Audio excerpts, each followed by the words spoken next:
participants and experts in this symposium, distinguished guests, ladies and gentlemen, a very good morning to all of you.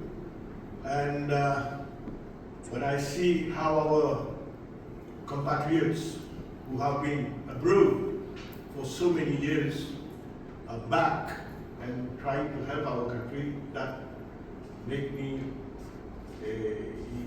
please the country, and I'm sure you're going to bring your inputs in making the future of our Mauritius, in the future of 2030 for our country. Thank you very much to our diaspora who are contributing a lot in the development of our country. It is indeed a great honor for me to stand before you today at this Mauritius 2030 Symposium. I would like to thank the chairperson of the Green Building Council Mauritius for allowing me this opportunity to speak on a subject that concerns us all, Mauritius 2030, creating a new story for all Mauritians to flourish. This is not just a slogan, it is a call to action, a call to reflect, to reimagine, to rebuild and reinvent a future where every Mauritian, regardless of background or status, has the opportunity not just to survive, but to flourish. Flourishing means thriving economically, emotionally, socially, and culturally. But to get there, we must first confront and understand the complex challenges ahead, and then commit ourselves fully to the journey of transformation. Today, I will speak to three interwoven threads. The key challenges that we would have to address, the new trends and technologies transforming green building, and the roadmap to 2030 that can guide us towards realizing this ambitious vision. Mauritius is at a pivotal juncture. We face tremendous and complex challenges in steering our building and construction industry towards sustainability. Broadly, I would highlight our key challenges that we will have to address. We are constrained by very limited natural resources on one side, and we face continuous environmental pressures on the other side. Our island's limited resources, fossil fuel dependence, and growing population exert much pressure on our limited resources. Climate change still looms large ahead. We also face other challenges, including a rise in sea level, coastal erosion, heightened cyclone activity, and changes in weather patterns. Our buildings must adapt to and withstand these mounting pressures while minimizing energy, water, CO2, and material footprints. I also note that in spite of the progress achieved in environmental education, several developers, architects, and builders still lack exposure to green building techniques and certification protocols. This gap limits mainstream adoption of sustainable practices, whether energy efficient design, low carbon materials, or innovative construction methods. This gap has to be addressed. Ladies and gentlemen, great buildings are often perceived as expensive. I understand this concern given the initial capital investment cost in this field. Without incentives or supportive policy frameworks, many stakeholders hesitate to invest in sustainable construction.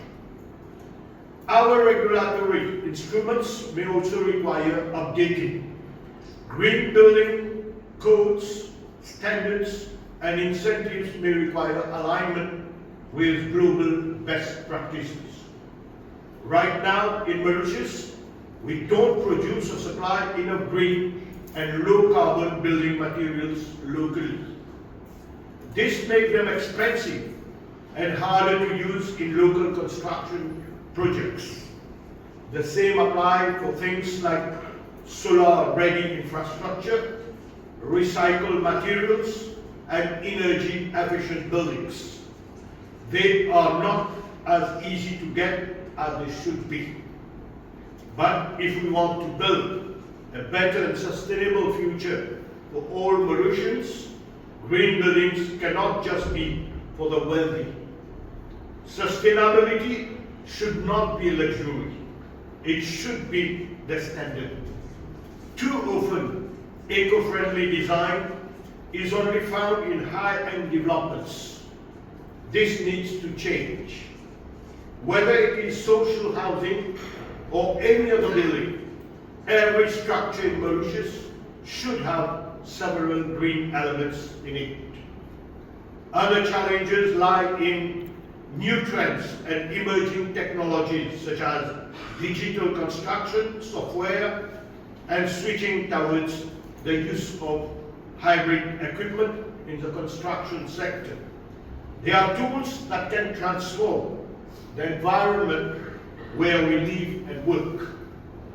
Despite these challenges, the global arena is rife with innovations we can harness and even lead. Adopting and adapting these trends will empower Mauritius to not just keep pace, but to pioneer island-specific sustainability solutions. Ladies and gentlemen, I believe that it is high time to start moving towards net zero buildings. Today, it is possible for buildings to generate as much energy as they use, or even more. This is thanks to technology like the use of solar panels on the roof, smart building design that uses sunlight, and well-insulated walls and windows. By using low-carbon designs, natural light, and super efficient heating and cooling systems, some buildings can actually produce more energy than they need. This is essential to help us achieve green building construction. New and modern technology is helping buildings get smarter. Devices like smart thermostats and automated systems can track things like energy use, water flow, and air quality in real time. They can even predict when some issues need fixing or adjust lighting and temperature based on how many people are in the space, saving energy and keeping everyone comfortable. In the same way, builders should contemplate using greener options like special low carbon and recycled materials. This shift is part of a bigger trend that we call circular construction, which focuses on reusing and reducing waste in building projects. Another option embraces the use of prefabricated modular systems in building construction that minimizes the production of waste. Given our relatively good rainfall, integrating rainwater harvesting, grey water recycling, and decentralized wastewater treatment into our buildings would create circular water systems, supporting irrigation, toilet flushing, thereby reducing pressure on our limited resources. Ladies and gentlemen, in order to weave all these into reality, I believe that we, in particular, the Green Building Council Mauritius, should embrace a strategic roadmap which would include the adoption of a national green building standards, capacity building for architects, engineers, and other professionals involved in the construction industry. Participating actively in networks like the World Green Building Council and the Commonwealth's Green Building Council to learn from them, to mobilize expertise, funds, and establish partnerships is also important. I would also propose that public awareness campaigns be launched to showcase how green buildings can save families money, improve health, and empower local craftsmen to make sustainability a shared aspiration. Ladies and gentlemen, if we embrace these proposals with intention, I'm sure that in the next 5 to 8 years or so, we can anticipate, firstly, many more new buildings certified or constructed to net zero or net positive standards. Secondly, a newly established local supply chain for low carbon and recycled materials. Thirdly, a growing body of trained green professionals such as architects, builders, and engineers in the construction industry. Fourthly, a significant reduction in CO2 emissions. And fifthly, enhanced resilience to climate impacts with buildings designed to resist storms and natural calamities. Ladies and gentlemen, today's symposium is much more than an exchange of ideas. It is a springboard for action.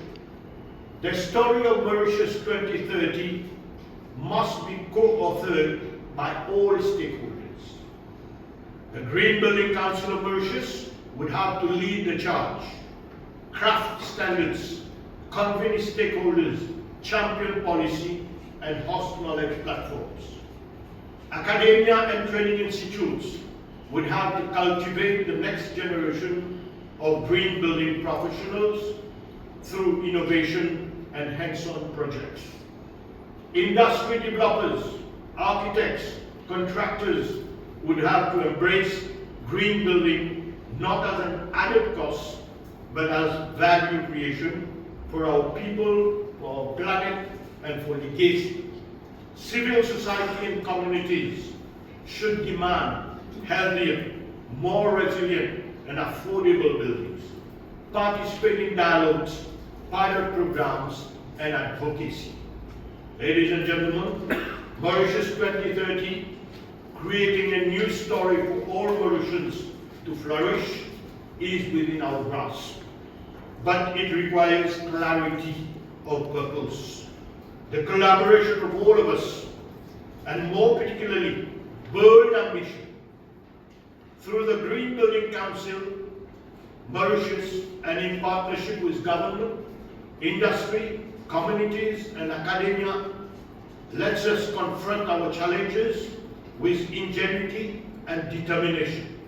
Let us harness emerging trends, net zero designs, smart systems, low carbon materials, and water circularity to build a better environment and a better Mauritius. Let us move together towards 2030, guided by a clear and concrete roadmap that fosters policy, builds capacity, nurtures innovation, and elevates inclusion. When we succeed, we will not just construct great buildings, we will craft a sustainable future where every Mauritian, regardless of background, thrives in comfort, health, dignity, and resilience. This is the new story that we are called upon to create. This is the legacy that we can leave to the generation to come. I wish you all fruitful deliberations during this symposium. Thank you for your attention.